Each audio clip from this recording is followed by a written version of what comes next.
Welcome back to the weekly news roundup. This is the business and the SillyVille edition. These are recorded live Fridays, 9 p.m. Eastern Standard Time. If you would like to catch the show live, join us to see it all in happening. But anyway, let's go ahead and jump on into the news. First up, Teslas are not the only cars that I think are being ridiculous and should be taken off the road. It's pretty much everything modern. Honda's, of course, pushed in the new automatic braking for emergencies. Yeah, the 1.7 million Hondas are being investigated for phantom braking. The National Highway Transportation Safety Administration have received 278 complaints about inappropriate automatic emergency braking. Guys, I do not want automatic emergency braking.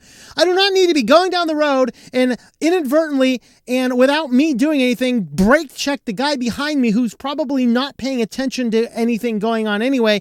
And then I'm going to get into a car accident because Honda decides we're going to put emergency braking in, and then it just goes off. No, not interested in this crap. Can we keep all this computer technology out of these cars? Okay, cars are going to be a lot safer if we do not put Windows 95 on them. Blue screen of death, everything goes blank and your car goes off into a crazy spin. So no, it's not just Tesla that's bad. It's every modern car that's bad. They suck. Well, the FCC apparently is in some backdoor deal with robocallers because after a robocaller has made over 500,000 nuisance calls, the FCC says, 45 million, that'll do it. Of course, that 45 million is not going to any of the people that they have illegally annoyed. It's just going back into the FCC. In reality, what should happen is every time a robocall is made illegally, the people are supposed to receive $500 per offense, up to $1,500 per a willful violation. So, oops, we accidentally did it, $500, but I've told you no, and you keep on doing it, so $1,500. So in reality, they should be shelling out a whole lot more. And that's on the low end, $250 million instead of the 45. So if it is approved, the interstate brokers, which is out of Fort Lauderdale, will pay only $87 per infraction, hardly an amount that would make a robocaller think twice about committing the nuisance calls in the future. And so this is kind of a problematic thing. We need to seriously punish these people because they are explicitly breaking the law. They are within the American jurisdiction. It is hard to find these robocallers within the American jurisdiction. If you found one, you need to make an example of them. Okay? We have laws about this. Every single person who has one of these calls should be getting $1,500 per call. And then whatever the company pays out to them, they should also pay to the government for the violations, basically pay their bills over there. That's probably what we need to see happen here because they're breaking the law. All right, Audi is bringing 5G connectivity to its vehicles in 2024, and that will be the good time to get off of the road.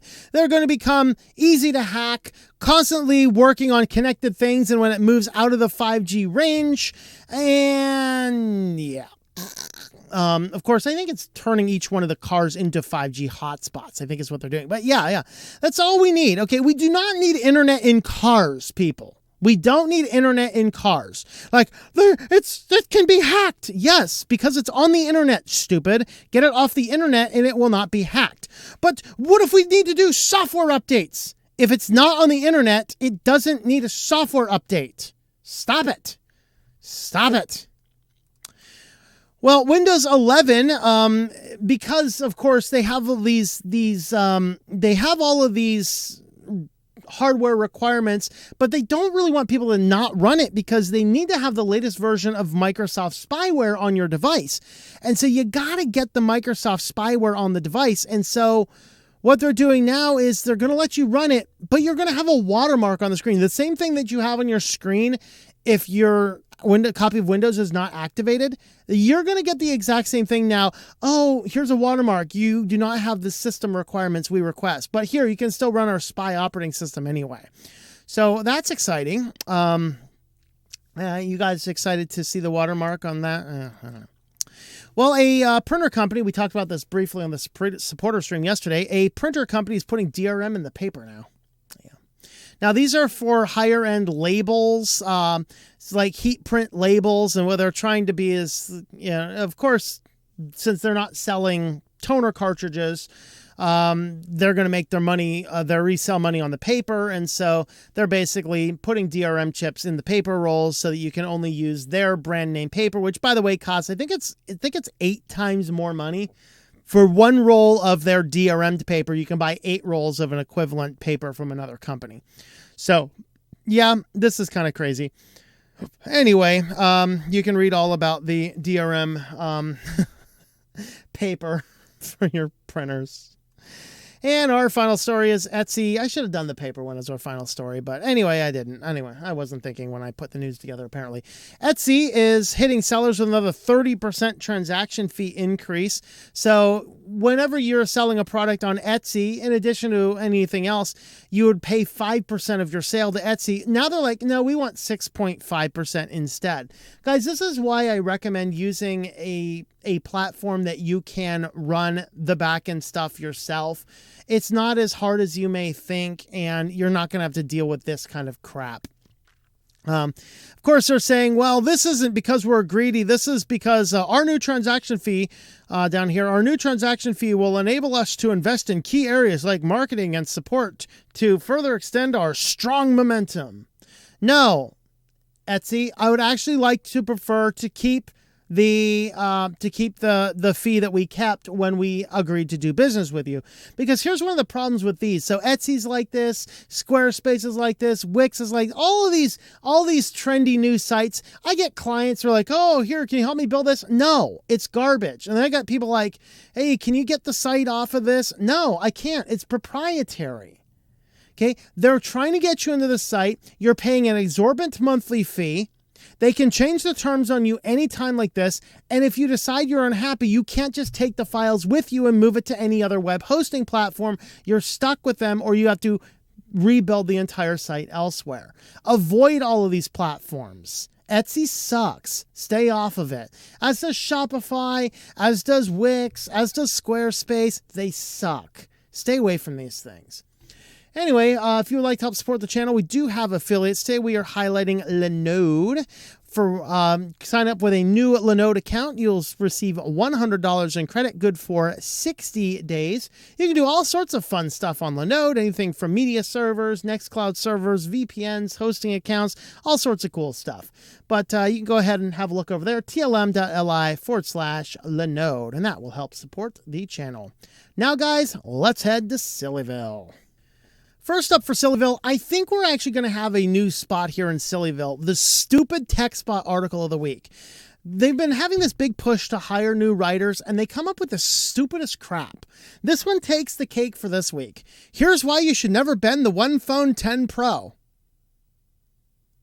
Hey, TechSpot, maybe you shouldn't bend any of your cell phones, you morons. What are you doing over there? TechSpot used to be a good place. Now I don't know what it is.